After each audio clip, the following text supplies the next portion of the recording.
Martes 1 de marzo de 2022, soy Paloma Barreto y es un gusto acompañarles en esta nueva edición de JN Noticias. Les compartimos inmediatamente nuestros titulares.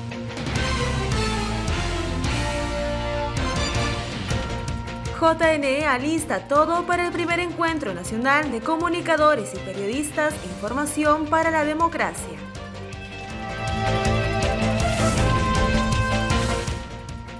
Pleno del JNE precisó marco normativo que regirá para estas elecciones regionales y municipales.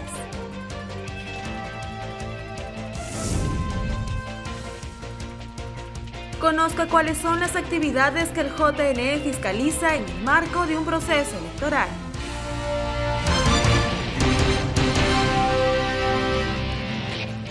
Y desde el Jurado Nacional de Elecciones y del canal JNTV saludamos a la Contraloría General de la República por su aniversario número 92. La Contraloría vela por la correcta aplicación de las políticas públicas y el uso de los recursos y bienes del Estado, siempre en beneficio del país. Conocemos el compromiso de la Contraloría, que en estos 92 años, con su labor de fiscalización a nivel nacional, pone en evidencia el arduo trabajo que realizan cumpliendo con la ciudadanía.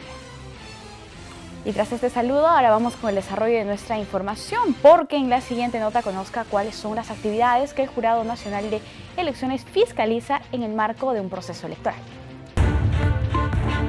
El especialista de la Dirección Nacional de Fiscalización, Miguel de la Cruz, señaló qué actividades fiscaliza el Jurado Nacional de Elecciones en el marco de un proceso electoral. El padrón electoral, la propaganda electoral, ojo, la propaganda electoral tiene que hacerse en los límites señalados por la norma, ¿no?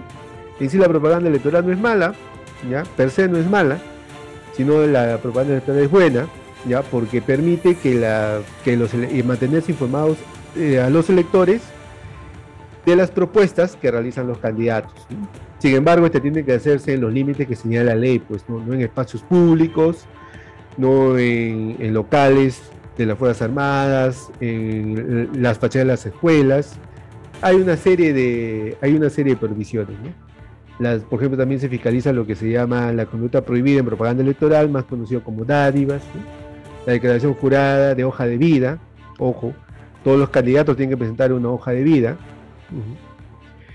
los procesos de neutralidad, ¿ya? Las garantías del proceso, la organización del proceso.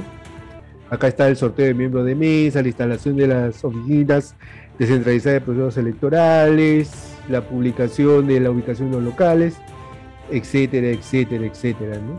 La impresión del material electoral, del padrón electoral, el traslado de este material hacia las ODPs cuando es provincia, o directamente a los locales de votación en el caso del IMI Callao, ¿no? De la misma forma, De la Cruz recordó quiénes serían fiscalizados en época electoral.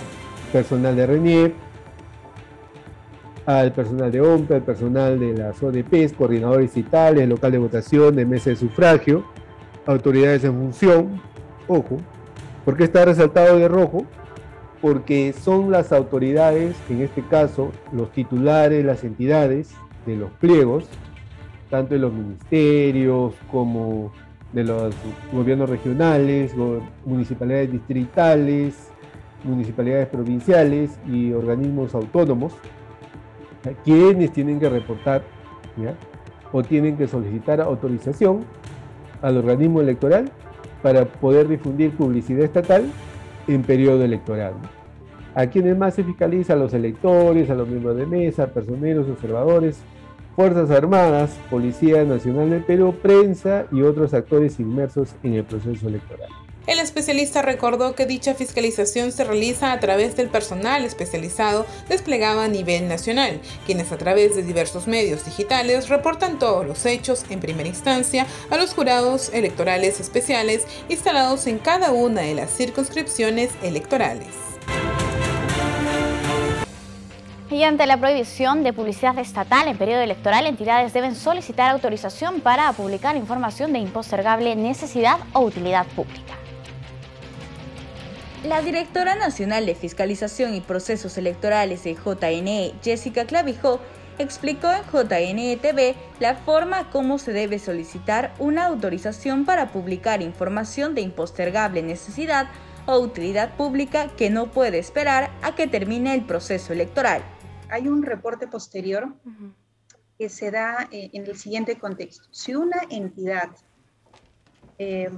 teniendo en cuenta que hay información de impostergable necesidad y utilidad pública, es decir, que no puedo esperar a que concluya el proceso electoral para poder difundirla, por ejemplo, estamos frente al inicio del año escolar y hay información importante y relevante que se debe difundir, temas referidos a salud. Estamos luchando aún contra esta pandemia, hay información que se debe difundir, no puedo esperar a que culmine el proceso electoral. Yo como Estado debo brindar esa información. Si voy a difundirla en cualquier medio que no sea radio y televisión, es decir, prensa escrita, revistas, periódicos, incluso en las redes sociales de la entidad, toda esa información que se va a difundir y que no sea radio y televisión el canal por el cual se difunde, esta información, esta publicidad estatal debe ser reportada a los jurados electorales especiales dentro de los 7 días posteriores al inicio de la difusión de esta publicidad estatal. Nosotros contaremos con jurados electorales a nivel nacional. A partir de la quincena de mayo ya estarán instalados todos a nivel nacional. Actualmente solo contamos con el jurado de Lima Centro, que es el que recibe estos reportes posteriores. Clavijo explicó cómo se debe llenar este anexo de reporte posterior. Precisamente en la resolución 922, en la parte final, aquellos que estén interesados en revisarla van a encontrar los dos formatos, tanto el de reporte posterior como el de autorización previa, que si quieres más adelante conversamos. Este formato de reporte posterior es prácticamente una cara en la cual se detalla el nombre de la entidad, el domicilio de la entidad, la casilla electrónica, es muy importante que se genere la casilla electrónica para las notificaciones, el detalle del medio empleado para la difusión, afiches, revistas, carteles, etcétera, ¿no? El periodo en el cual va a ser difundida y algunos datos que piden también el formato, como la empresa que ha elaborado esta publicidad, la cantidad de publicidad que se va a emitir y algo central, el fundamento de impostergable necesidad de utilidad pública, que es justamente aquella que va a brindar la entidad. Y diversos periodistas de nuestros canales aliados estarán presentes en el primer Encuentro Nacional de Comunicadores y Periodistas, Información para la Democracia, organizado por el Jurado Nacional de Elecciones, con el objetivo de crear un espacio de análisis, diálogo y debate donde se aborde la importancia del papel de los medios de comunicación. ¿Qué tal, amigos del Jurado Nacional de Elecciones? Desde Moyobamba, capital de la región San Martín, Estudio Televisión les saluda y de esta manera también hace llegar su agradecimiento y aplaude la iniciativa que viene teniendo el Jurado Nacional de Elecciones para realizar el primer encuentro nacional de comunicadores y periodistas, denominado Información para la Democracia, que se va a realizar este 3 y 4 de marzo. Contando, por supuesto, con nuestra participación y de esta manera también revalorando y reforzando la labor que vienen cumpliendo los medios de comunicación para informar a su población en cada proceso electoral. Reiteramos nuestro saludo y agradecimiento con el Jurado Nacional de Elecciones. Así como Gabriela Camacho, distintos periodistas, organismos electorales, miembros del Consejo de Prensa, directores, decanos, entre otros, se harán presentes en el primer Encuentro Nacional de Comunicadores y Periodistas, organizado por el JNE, para fortalecer la democracia y garantizar el normal desarrollo de los procesos electorales. Nosotros queremos expresar nuestro saludo a nuestros amigos del Jurado Nacional de Elecciones. Nosotros, después del informativo, tenemos obviamente un espacio dedicado a esta importante entidad, el Jurado Nacional de Elecciones, para así también orientar a ustedes, amables televidentes, en lo que también van a ser seguramente estos comicios que se van a desarrollar en octubre próximo y orientarlos también acerca de lo que vienen a ser estos procesos electorales. Queremos enviar un saludo especial a todos nuestros amigos y compañeros del Jurado Nacional de Elecciones por la organización de lo que va a ser el primer Encuentro Nacional de Comunicadores y Periodistas, al cual estaremos también nosotros presentes de Cosco Times con el objetivo de compartir una mesa de diálogo acerca de los fake news y otros temas de relevancia electoral.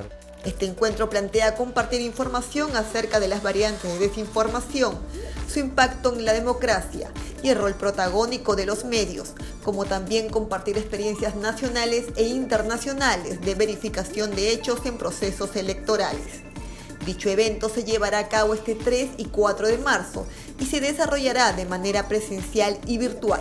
La parte presencial se desarrollará a través de mesas de trabajo en las instalaciones del auditorio de la sede de Girón Nazca 598 Jesús María, cumpliéndose con las medidas de bioseguridad sanitaria. Para la retransmisión virtual se empleará la plataforma Zoom de la Escuela Electoral y de Gobernabilidad. Para inscribirse solo deberá ingresar a encuentrocomunicadores@jne.gov.pe. En la siguiente nota, el jefe de Servicios al Ciudadano de JNE explica cómo usar la mesa de partes virtual del máximo ente electoral. La mesa de partes del JNE tiene dos modalidades de atención, la presencial y la modalidad virtual, informó el jefe de Servicios al Ciudadano del JNE, Luis Grillo, en entrevista a JNE TV.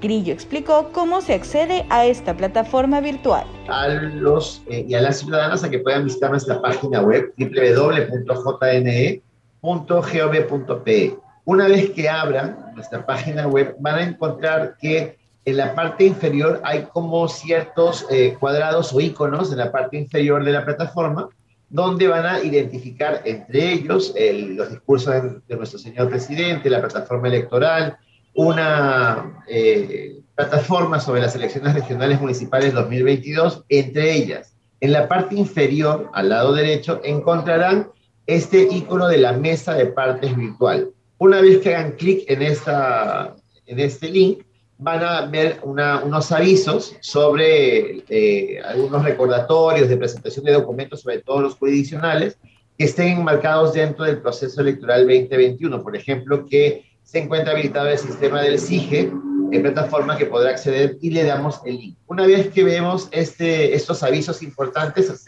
eliminamos, es decir, cerramos esa ventana y vamos a ver que vamos a tener que registrarnos. Si no estamos registrados, debajo de este botón de ingresar, vamos a encontrar un link que dice no tiene cuenta y hay un link que dice registrarse.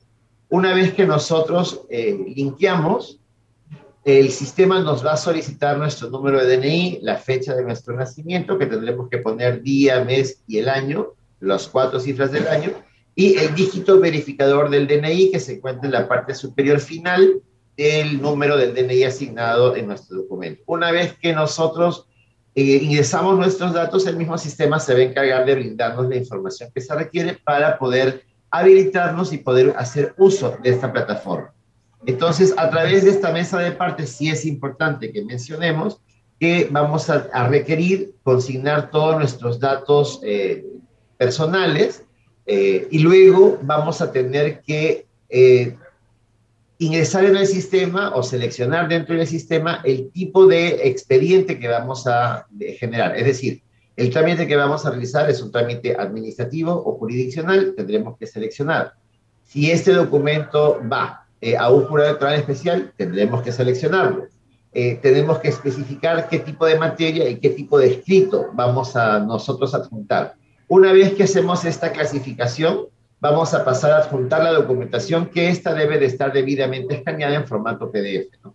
Recordemos que para que el sistema pueda continuar su proceso de recepción de estos documentos, tenemos que confirmar y aceptar los términos y condiciones, que como bien decía, se señala claramente el horario de atención y de registro, ¿correcto? Una vez entonces registrado el expediente, se va a remitir el acuse de recibo con los datos del expediente generado al correo electrónico consignado por el ciudadano. Ese es el trámite que se sigue cuando ingresamos a la mesa de partes en la modalidad virtual. Como se recuerda, el Pleno del Jurado Nacional de Elecciones estableció que el horario de recepción virtual de documentos en la mesa de partes virtual será de lunes a domingo entre las 8 de la mañana y las 8 de la noche para las elecciones regionales y municipales 2022. Y nuevamente el Pleno de JNE devuelve padrones complementarios de afiliados. Esta vez se trató de 2 movimientos regionales de Lima y Piura por no seguir con los requisitos de presentación ante la Dirección del Registro de Organizaciones Políticas. Mediante resolución publicada en el diario El Peruano, el JNE resolvió por devolver el padrón complementario de afiliados presentado por el Movimiento Regional Construyendo y el Movimiento Independiente Fuerza Regional. En el primer caso, el personero legal de la organización política presentó un segundo padrón complementario con 82 afiliados el día 6 de enero. Por su parte, el personero legal del Movimiento Independiente Fuerza Regional presentó un primer padrón complementario el 3 de diciembre, no obstante solicitó su actualización con 169 afiliados el 5 de enero. El Pleno del JNE analizó ambos casos y constató que las organizaciones políticas no cumplieron con uno de los requisitos formales, esto es, solicitar la inscripción de su padrón de afiliados en conjunto y en un solo momento. Recordemos que el pasado 15 de noviembre entró en vigencia la resolución 0907 del JNE, en el que se dispuso que la presentación del padrón complementario debía darse en un solo acto como máximo hasta el 5 de enero, a fin de evitar aglomeraciones innecesarias en sus sedes en el contexto de la emergencia sanitaria. Por tanto, el JNE declaró infundadas las apelaciones por ambas organizaciones políticas y dispuso devolver los padrones complementarios que presentaron por segunda vez.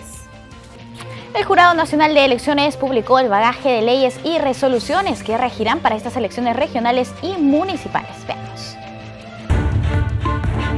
El Pleno del Jurado Nacional de Elecciones publicó la resolución 0127-2022, en la cual precisa el marco normativo que rige en estas elecciones regionales y municipales.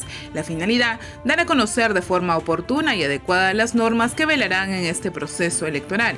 El máximo ente electoral cumple con presentar el bagaje normativo en un solo acto, el mismo que está establecido para los comicios, garantizando el correcto desarrollo y respetando los derechos de todos los que intervienen en el proceso, teniendo así las reglas claras por cumplir. En ese sentido, la publicación en su contenido recuerda dicho marco normativo, comenzando por la Constitución Política del Perú, Ley Orgánica del Jurado Nacional de Elecciones, Ley Orgánica de Elecciones, Ley de Elecciones Regionales, Ley de Elecciones Municipales, entre otras. De la misma forma, resoluciones que fueron publicadas el presente año, como por ejemplo la que establece disposiciones para el reemplazo de autoridades regionales y municipales que renuncien o soliciten licencia con el propósito de participar como candidatos en dichos comicios. El Pleno del JNE también señala en el marco normativo el reglamento de la declaración jurada de hoja de vida de candidatos a cargos de elección popular, de propaganda electoral, publicidad estatal y neutralidad. Asimismo, las resoluciones que aprobaron el cronograma electoral de las elecciones regionales y municipales 2022, el cronograma de elecciones internas del proceso de elecciones actual, reglamentos sobre encuestas electorales durante los procesos electorales y el reglamento sobre las competencias del Jurado Nacional de Elecciones en elecciones internas para las elecciones regionales y municipales, entre otros. Dicho marco normativo, precisado por el Jurado Nacional de Elecciones, puede ser ubicado en la página web www.jne.gov.pe.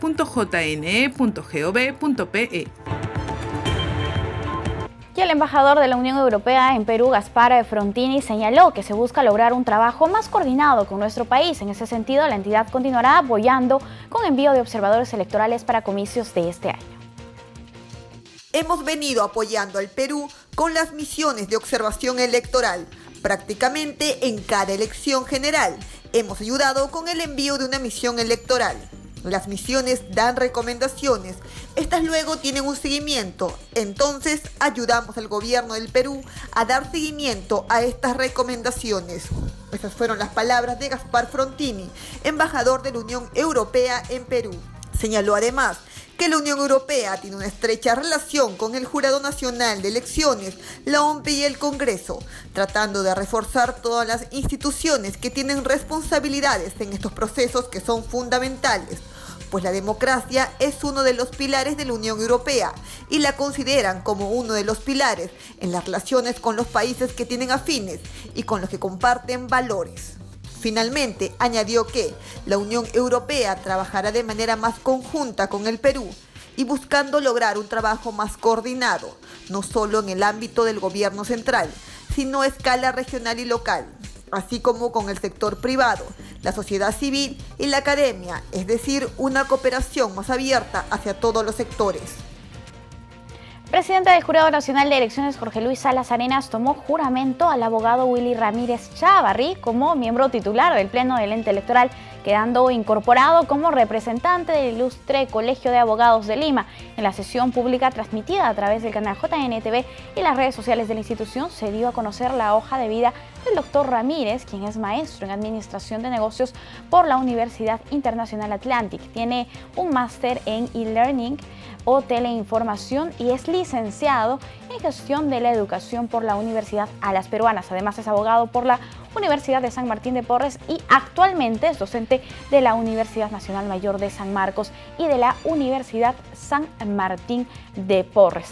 En esta ceremonia, el presidente del Jurado Nacional de Elecciones, Jorge Luis Salas Arenas, saludó la incorporación del abogado Willy Ramírez Chávarri al Pleno del JNE. Escuchemos sus palabras. Es pertinente saludar y congratularnos, en principio, porque el Colegio de Abogados de Lima ha logrado finalmente un objetivo largamente esperado.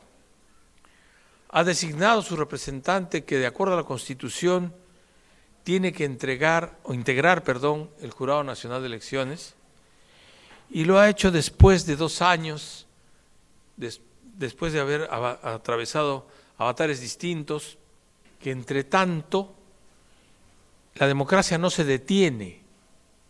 Y como la democracia no se detiene, tenía que seguir funcionando el jurado. Y funcionó. Y funcionó. Con 4 miembros. Así funcionó. Pero no porque así lo decidiera el presidente del Jurado Nacional de Elecciones o los miembros del Pleno, o porque así les conviniera que funcionara la institución, sino porque no había cómo resolver este problema. Doctor Willy Ramírez Chávarri, su experiencia profesional va a ser muy útil. Tenga usted la certeza de que aquí los miembros de este Pleno obran con decencia y con transparencia. Puede la gente de mala voluntad decir lo que le parezca. Nosotros estamos tranquilos con nuestra conciencia. Y por su parte, el nuevo integrante del Pleno de JNE, Willy Ramírez Chávarri, expresó su compromiso de contribuir a los objetivos institucionales del ente electoral. A continuación, parte de su discurso. Lo que debemos tener es una profunda convicción de aplicar nuestro criterio de conciencia, porque aunque parezca mentira, sí tenemos conciencia, ¿no? Muchos creen que no. Eso es lo que falta en nuestro país. Yo vengo en representación, como decía nuestro presidente, del Colegio de Abogados de Lima, pero no vengo a cumplir consignas ni nada por el estilo del Colegio de Abogados de Lima. Y la ausencia o la falta de nuestro representante en lo absoluto es culpa de nuestro jurado, es culpa del Colegio de Abogados de Lima y no de todos los agremiados. Aclaro eso, de uno solo, que postulaba a la Junta de Vigilancia y consideró que debía ser declarado ganador, judicializó y un juez, no sé con qué criterio, dispuso la suspensión de la continuación de las elecciones para Junta Directiva.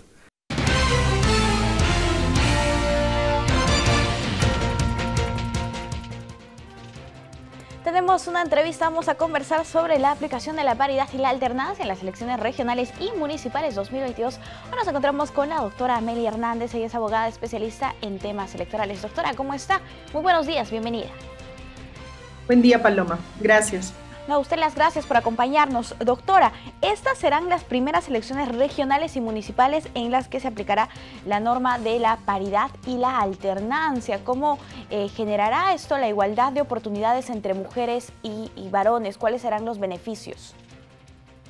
Efectivamente, Paloma, estas elecciones regionales y municipales 2022 son las primeras en donde se aplicará la paridad y alternancia para la representación subnacional, ¿no? En donde se elegirán a los gobernadores, alcaldes, consejeros regionales y regidores. Es importante este tema de la paridad y alternancia, porque históricamente grupos excluidos como las mujeres, los jóvenes, los indígenas han tenido que utilizar acciones afirmativas, ¿no? Como la cuota de género, por ejemplo, ¿no? Este tema de la paridad se viene dando acciones afirmativas desde el año 1997, en donde a través de una ley se señaló que el 25% de mujeres deberían integrar las listas de candidatos, pero hablamos solo de elecciones congresales. En el año 2000 se incrementó esta cuota, ¿no? La cuota de género, la famosa cuota de género, al 30%, y también solo era para elecciones congresales. Ya en el 2002 se establece propiamente el 30% para elecciones regionales y municipales, y en el 2004 se da para las elecciones en el Parlamento andino, ¿no? Entonces es muy importante que la paridad y alternancia esté presente, ¿no? En la representación política, ¿no? Que se tenga escuchar la voz de las mujeres, ¿no? En esta representación política en todos los ámbitos, en el ámbito social, económico, político, cultural de nuestro país, ¿no? Por ello es muy importante, ¿no? Y estas CRM 2022 van a ser las primeras en aplicar, ¿no? Ya tenemos la experiencia de las EG 2021, ¿no? Que históricamente tenemos datos en donde nos dice que este último congreso ha sido representado por el 37.7% de mujeres, es decir, 49 congresistas, ¿no? Pero igual no hemos llegado a la paridad y alternancia, ¿no? Esta CRM 2022 seguramente va a incrementar, pero no sabemos cuánto, estamos a la expectativa, por eso creo que es una elección muy rica en experiencia y aprendizaje para el tema de paridad y alternancia. Doctora, a pesar de que en años anteriores, como usted mencionaba, ya se tenía esta ley de cuota de género, la participación política de las mujeres era muy mínima y dentro de las organizaciones políticas se veían relegadas frente a las candidaturas masculinas. Tenemos un informe del 2002 al 2018 que señala que solamente el 3,2% de gobernadores regionales fueron mujeres. Esta es una cifra increíble, doctora. Es correcto, Paloma, lo que tú dices, ¿no? Efectivamente, los datos nos arrojan que en el año 2002, que además es el año donde se dio la cuota de género para elecciones regionales y municipales, se tuvo 3 gobernadoras. En el 2006 ninguna, 2010 ninguna, 2014 una, que fue la gobernadora regional de Arequipa. La anterior elección regional y municipal 2018 ninguna. Es decir, se tuvo el 3.2% en porcentaje de mujeres representantes, ¿no? Mujeres electas, ¿no? Lo mismo ocurre para el tema de alcaldesas. Hablamos de 3.2% en alcaldesas a nivel provincial y en el 3.5% en alcaldesas a nivel distrital, ¿no? Y también recordemos de que esta cuota de género solamente era un tema para llegar a la paridad, ¿no? Pero no se hablaba de alternancia. Es por ello que las organizaciones políticas siempre colocaban a las mujeres en las últimas posiciones, ¿no? Y es decir, de una lista de candidatos no ingresan todos, ¿no? Siempre ingresa la mayoría, ¿no? Y quienes se quedaban siempre sin ocupar un cargo eran las mujeres, ¿no? Por eso es muy importante que la paridad y alternancia esté presente ahora en estas elecciones regionales y municipales. Perfecto. Ahora sí, doctora, en todo caso vamos a explicar cómo se aplicará esta paridad y alternancia. En un primer momento, explíquenos, en el caso de las elecciones regionales, ¿a qué autoridades vamos a elegir y cómo se debe aplicar la paridad y la alternancia? Las elecciones regionales y municipales, nosotros tenemos una fórmula regional, ¿no? Que está conformada por un gobernador o gobernadora y un vicegobernador o vicegobernadora. Después de la fórmula regional tenemos la lista de consejeros regionales. Tanto en la fórmula regional como en la lista de consejeros regionales se va a dar la paridad vertical. ¿Qué es la paridad vertical? Que tiene que haber mujer-hombre o hombre-mujer. Eso lo decidirá la organización política. Se tiene que dar en la fórmula regional y también en la lista de consejeros regionales. Recordemos que esta lista de consejeros regionales está conformada por candidatos titulares y candidatos accesitarios, ¿no? Y además, para estas RM 2022, se aplica a los accesitarios para eventual reemplazo, ¿no? Entonces, se tiene que dar la alternancia en estos tres grupos de listas que conformarán los candidatos a consejeros regionales. Aquí estamos hablando de una paridad vertical que se tiene que cumplir, porque de no cumplirse podría ser una lista improcedente. Pero lo novedoso de estas elecciones regionales y municipales es la paridad horizontal, ¿no? ¿En qué consiste esta paridad horizontal? La paridad horizontal es aquella paridad que se da en las cabezas de listas. Es decir, para estas elecciones nosotros vamos a tener candidatas a gobernadoras regionales en 50% como mínimo y en 50% gobernadoras regionales, candidatos, ¿no? Se tiene que dar en las cabezas de las listas. Lo que tú mencionabas, el porcentaje de 3.2% era mínimo, ¿no? Pero si nos vamos al tema de candidatas, era casi igual, no se llegaba ni al 10%. En estas elecciones no va a pasar ello, porque de incumplir esta paridad horizontal, esa lista va a ser declarada improcedente. Perfecto. Doctora, para que nos explique además cómo funciona en el caso de las elecciones municipales, provinciales y distritales. En las elecciones municipales, provinciales y distritales, nosotros elegimos a solo una cabeza de lista, un alcalde o alcaldesa. Ahí no tenemos un gobernador y un vicegobernador. Solamente es una cabeza de lista, ¿no? Una sola persona, un solo candidato.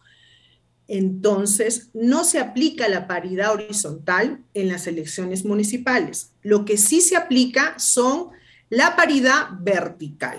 Es decir, la lista de candidatos a regidores y también los candidatos accesitarios para eventual reemplazo en una lista de regidores tiene que cumplir con la paridad vertical. Un hombre, una mujer, o una mujer, un hombre, una mujer, un hombre, ¿no? Eso tendrá que ser decidido por las organizaciones políticas, que en estos momentos están en un proceso, ¿no? Porque ya están pronto a elegir sus candidatos en las elecciones internas que se realizarán en el mes de mayo. Doctora, en este caso de las elecciones municipales, ya sea provincial o distrital, si el alcalde es, si el candidato a alcalde es varón, ¿el primer regidor tendría que ser mujer? No. Solamente se aplica la paridad en la lista, nada más. Es decir, buen ejemplo, ¿no? El candidato hombre, el primer regidor puede ser hombre también o mujer, pero a partir de ser hombre o mujer tiene que continuar con esa alternancia. No afecta, ¿no? Únicamente entonces, la lista, en todo caso, de regidores. Solamente la lista. No nos sorprenderemos si es que vemos puros candidatos al cargo de alcalde, ¿no? Puede pasar, porque la norma no habla de una paridad horizontal en estas elecciones municipales, ¿no? Caso distinto que sí se dará en unas elecciones regionales.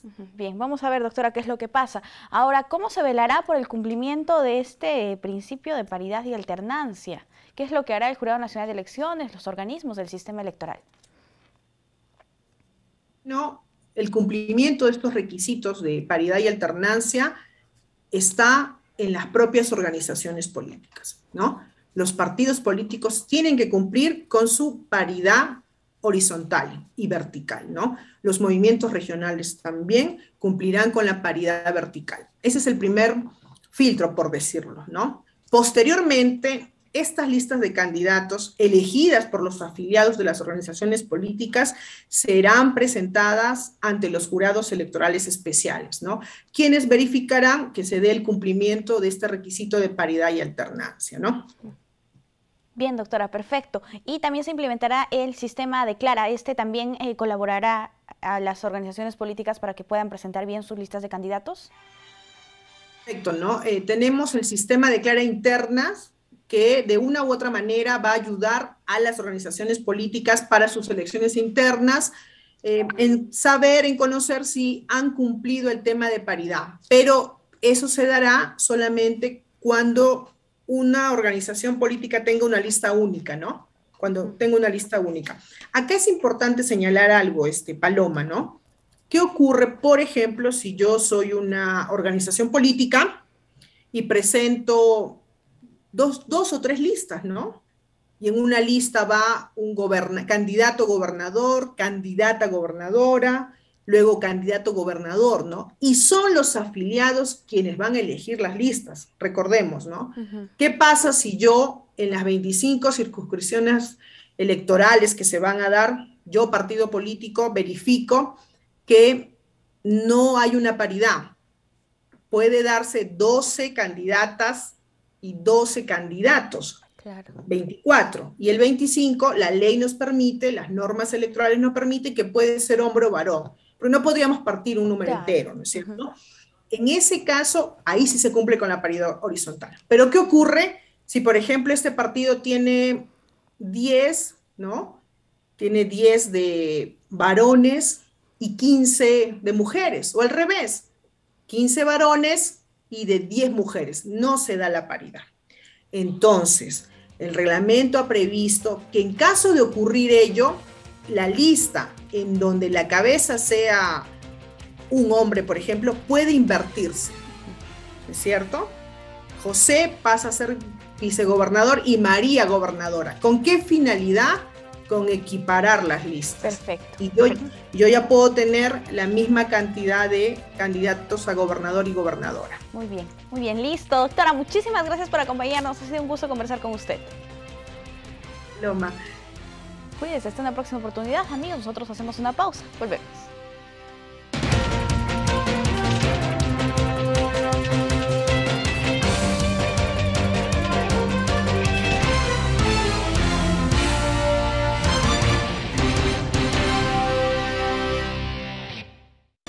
Especialistas de la OMPE se reunieron con los miembros de los órganos electorales centrales de distintas organizaciones políticas para abordar aspectos de las elecciones internas, entre ellas la ubicación de las mesas de sufragio de cada organización política. Esta semana, especialistas de la OMPE se reunieron con los miembros de los órganos electorales centrales de diversas organizaciones políticas que convocaron a elecciones internas.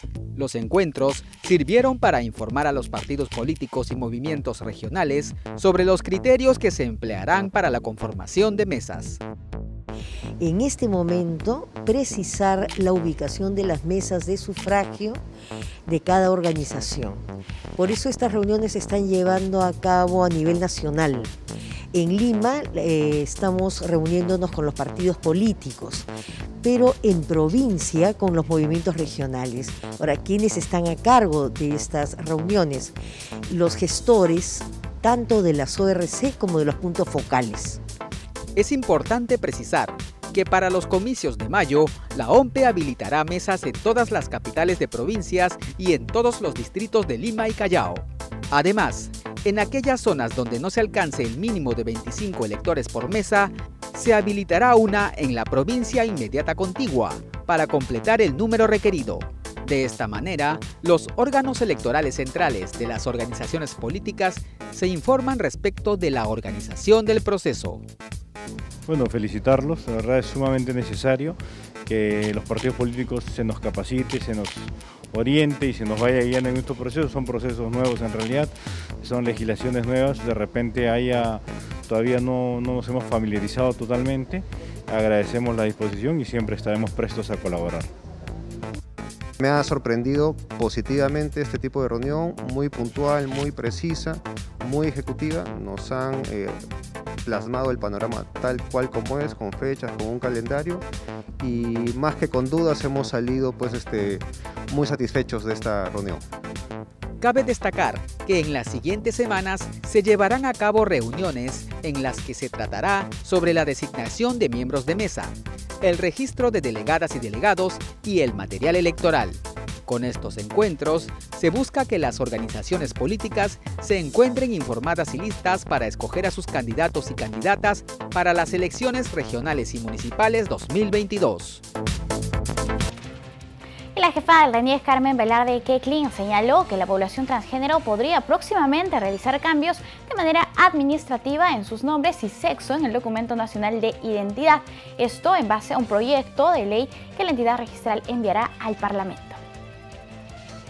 Las personas transgénero podrían tener pronto una ley que les permitirá rectificar sus datos de manera administrativa en cuanto a nombres y sexo ubicados en su documento nacional de identidad.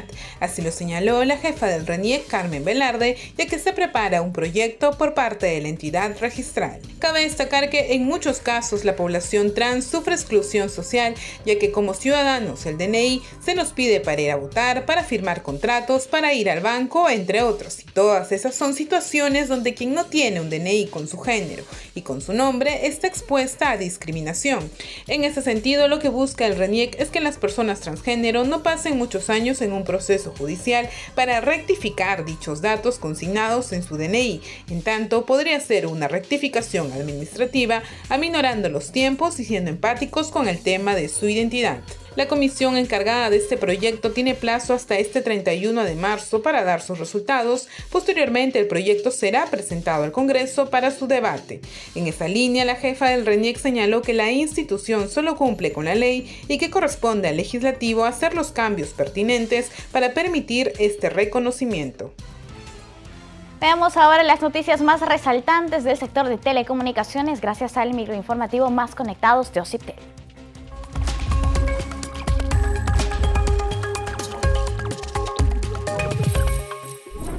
Bienvenidos a otra emisión de Más Conectados con OCIPTEL, el micronoticiero del ente regulador. Y les hago una pregunta, ¿qué tan satisfechos están ustedes con sus servicios de telecomunicaciones? Interesado en conocer la respuesta, el OCIPTEL encargó a una empresa especializada una encuesta al respecto. Hay varios resultados interesantes. Por ejemplo, el servicio de internet fijo obtuvo solo un 29% de usuarios totalmente satisfechos. Movistar fue la empresa con la que los encuestados expresaron la menor satisfacción, con 23%. Claro tuvo un 41% de satisfacción y Entel un 39%. Y siguiendo con este estudio de satisfacción, veamos qué señalaron los encuestados respecto a su servicio móvil. El 50% de usuarios se sintió totalmente satisfecho, 4 puntos porcentuales menos que el año 2020. Movistar tuvo un 40% de satisfacción, Claro un 48% y Entel y Vitel un 58% de satisfacción. Este estudio, elaborado por la consultora Arellano, fue realizado en base a encuestas telefónicas a 19.374 usuarios a nivel nacional y le sirve al organismo regulador para emitir recomendaciones a las empresas operadoras a fin de mejorar sus servicios y a los usuarios para una mejor toma de decisiones. Y las conexiones a internet fijo continuaron creciendo en el 2021. El crecimiento del año pasado fue de 10.8% a nivel nacional. Es así que se tuvo al cierre más de 3 millones de conexiones. Además, 3 de cada 10 contrataciones nuevas de internet fijo fueron en otras tecnologías como la fibra óptica para el hogar, la inalámbrica LTE, entre otras. Además, ojo acá, casi todas las regiones elevaron la conectividad, sobre todo en Amazonas, Ica, Apurímac y Ucayali. Bueno amigos, esto ha sido todo por esta semana. Muchas gracias por acompañarnos en Más Conectados con OCIPTEL. No lo olvides, un usuario chancón es un usuario con poder. Nos vemos. A continuación tenemos las 5 noticias oficiales más importantes del día gracias a la agencia de noticias Andina. Bienvenidos desde la agencia de noticias Andina. Estas son las 5 noticias del día. El presidente Pedro Castillo aceptó la renuncia de Juan Silva al cargo de ministro de Transportes y Comunicaciones, a quien agradeció por los servicios prestados y recalcó su compromiso con el pueblo, así como la necesidad de cumplir con los objetivos trazados por el gobierno. La renuncia del ministro Silva se produjo cuando en el Congreso se discutía una moción de censura en su contra. El Pleno del Congreso aprobó en el último día de legislatura ampliada la conformación de la comisión especial encargada de seleccionar a los candidatos a defensor del pueblo. La representación nacional apoyó esta iniciativa con 106 votos a favor, 1 en contra y 0 abstenciones. La comisión especial estará conformada por los voceros de cada bancada parlamentaria y presidida por la titular del Congreso en calidad de supernumerario. La tercera ola de contagios por COVID-19 finalizaría en marzo, debido al descenso de casos confirmados y fallecimientos por esta enfermedad, estimó el Ministerio de Salud. Sin embargo, la población no debe descuidarse y mantener las medidas de bioseguridad, como el uso de mascarillas, el distanciamiento social, evitar las aglomeraciones y, lo más importante, vacunarse. El ministro de Comercio Exterior y Turismo, Roberto Sánchez, señaló que su sector espera potenciar a 1.000 nuevos pequeños exportadores en el presente año. En entrevista al diario El Peruano, el titular destacó que la meta de 64.000 millones de dólares en exportaciones peruanas para el 2022 se basa en el gran desempeño que están teniendo las regiones, donde se encuentra la mayor parte de la oferta exportable del Perú. Con aforos ya al 100% por el COVID-19, Paracas busca reactivar el turismo. La Cámara de Turismo y Comercio Exterior de Paracas anunció diversas actividades como el Festival de la Vendimia y la programación de otros eventos como CADE 2022. Pese a que la temporada de verano ya culmina, Paracas buscará otras maneras de atraer al turista, ya que es un buen atractivo en toda época del año. Para mayor información, no se olviden de visitar andina.p.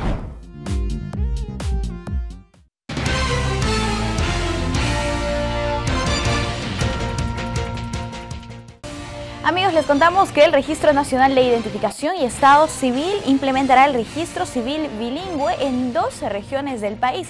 Para más detalles, hoy nos encontramos con Luis Besada Chávez. Él es director de Registros Civiles del Registro Nacional de Identificación y Estado Civil. Señor Besada, ¿cómo está? Bienvenido, muy buenos días.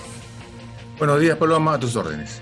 Gracias por acompañarnos. Señor Besada, por favor, coméntenos en qué consiste este registro civil bilingüe que se implementa en el país. Es el registro civil que todos conocemos. Como sabemos muy bien, cuando nace un bebé, vamos al registro civil, inscribimos y sacamos su acta de nacimiento. Cuando nos casamos, igual sacamos nuestra acta de matrimonio. Y cuando un familiar fallece, lamentablemente inscribimos la defunción. El registro civil nos acompaña toda nuestra vida.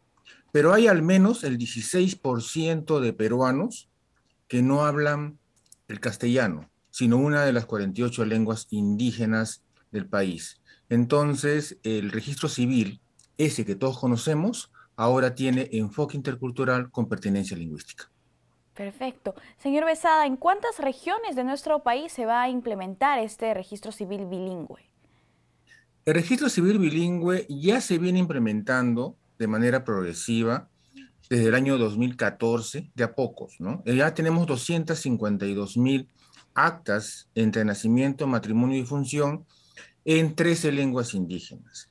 Desde este año nosotros estamos haciendo un lanzamiento potenciado del registro civil bilingüe, donde vamos a llegar a 12 regiones con un público objetivo de 4 millones de peruanos y peruanas.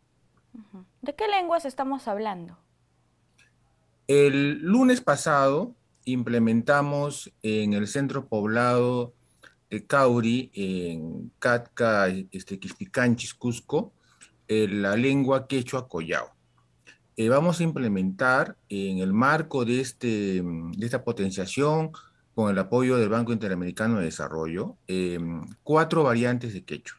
Quechua collao, quechua chanca, quechua de Lamas y quechua de Ancash. A una ampliación en el norte de Puno de lo que es el Aymará, y 4 lenguas amazónicas, el chawi, el achánica, el nomaziguenca y el nomaziguenca. Hay que tener presente que todas las lenguas amazónicas, la que mayor cantidad de hablantes tiene es precisamente la achánica, con casi 120.000 hablantes. En tanto que la lengua indígena con mayor cantidad de hablantes es el quechua. Y dentro del mundo quechua, la variante que tiene la mayor cantidad de hablantes es precisamente quechua collao. De tal manera que estamos apuntando a los 2 hitos en lo que es el mundo andino y el mundo amazónico, a la mayor cantidad de gente que la habla. Hasta la fecha, ¿se tiene un registro ya de cuántas personas habrían sido beneficiadas con este registro civil bilingüe?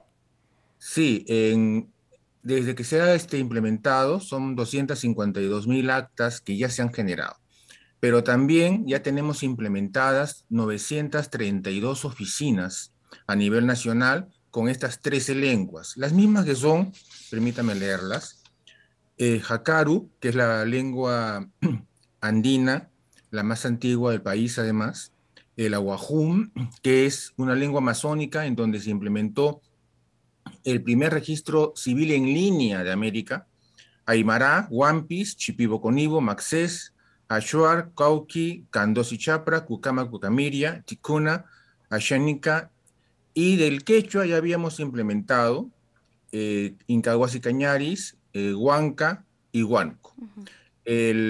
Con esta ampliación que estamos haciendo en el marco del proyecto de mejoramiento del acceso a los servicios de registros de civiles e identificación de calidad a nivel nacional, vamos a tener entre este año y el próximo 500 nuevas oficinas.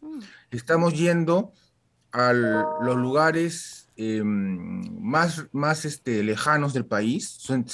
Son 115 comunidades nativas y 385 centros poblados en donde nosotros vamos a implementar este registro civil bilingüe. Y es importante, ¿por qué además? Porque precisamente en estas zonas, la mayor cantidad de personas no habla la lengua indígena, el quechua, la chánica, y no hablan castellano.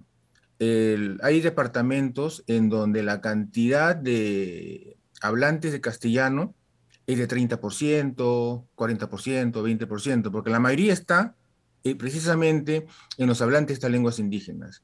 Y ellos presentaban diversos problemas para poder inscribir sus nacimientos, matrimonios y defunciones, fundamentalmente por la dificultad para comunicarse con el registrador civil.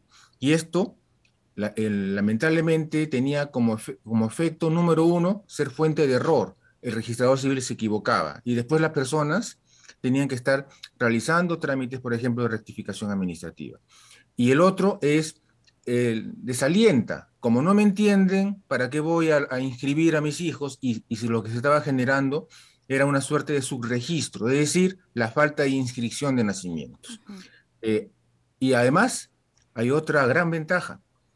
El poblador del Perú ve que su lengua indígena originaria tiene uso oficial, porque las actas tienen pleno valor, no tienen ninguna distinción con las actas que se hacen solamente en castellano. Y este uso oficial en un registro jurídico como el nacional, en donde sus actas están en una base de datos nacional, contribuye con la revitalización de las lenguas indígenas originarias. Entonces hay muchas personas que con orgullo muestran sus actas de nacimiento y dicen, mis hijos tienen acta de nacimiento en quechua, en aymara, en maxés, y eso nos reconforta mucho. Por supuesto, además este es un derecho que tienen estos ciudadanos de poder realizar sus trámites en su propia lengua nativa, y sería bueno que esto se implemente en todas las instituciones de nuestro país, pero qué bueno que ya lo estén haciendo a partir del Registro Nacional de Identificación y Estado Civil. Respecto a los trabajadores que brindan estos servicios o los registradores, ¿ellos están debidamente capacitados? ¿Forman parte de estas comunidades? Una de las,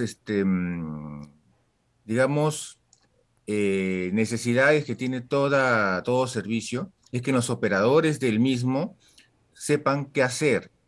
En otras palabras, conozcan su trabajo y lo hagan bien. Nosotros permanentemente capacitamos a los registradores civiles para que ellos puedan ejercer la función registral de la mejor manera posible.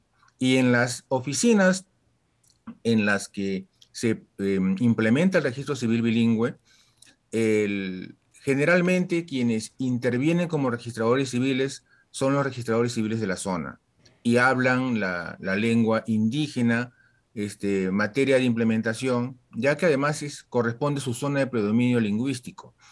Pero también nosotros los acompañamos. Hay algunos registradores civiles que no han aprendido a hablar muy bien su lengua, la lengua de sus papás, precisamente porque ha habido una interrupción en este proceso de transmisión intergeneracional que ha generado que muchos papás estén desalentados de enseñarles a sus hijos a hablar su lengua materna porque de repente consideraban que mejor era aprender el castellano y ya no su lengua indígena. este proceso de registro civil bilingüe, como demuestra la oficialidad de los registros, no solamente contribuye a que ese registrador civil que todavía no hablaba la lengua, ahora se preocupe en aprenderla. Ya tenemos varios casos de registradores civiles que conocían un poco de la lengua, pero no la hablaban bien y ahora la hablan de manera muy fluida, pero también alienta al papá y a la mamá a transmitir a sus hijos su lengua indígena u originaria. Precisamente, una de nuestras ideas es restablecer ese puente de transmisión que se había suspendido en las últimas décadas, de tal manera de que el papá sí esté animado a enseñarle a hablar la lengua indígena de sus ancestros a sus hijos. Y esto más importante aún, porque todas las prácticas culturales, todas las manifestaciones del saber antiguo se transmiten a través del hablar, a través de la lengua indígena. Y si la lengua indígena no está, el saber antiguo se pierde. Por eso es que este registro civil bilingüe no solamente contribuye con el ejercicio de los derechos constitucionales, de los derechos lingüísticos de la persona, sino además contribuye a rescatar nuestro patrimonio cultural inmaterial. Definitivamente, qué bueno que se esté implementando este tipo de servicios a nivel nacional y les deseamos mucho éxito para que culminen con estas 12 regiones del país en las que se pretende implementar y llegar a la cantidad de ciudadanos que ustedes esperan. Muchísimas gracias por acompañarnos, ha sido un gusto conversar con usted. Muchas gracias, con usted. Cuídese, hasta una próxima oportunidad. Hacemos una pausa y volvemos.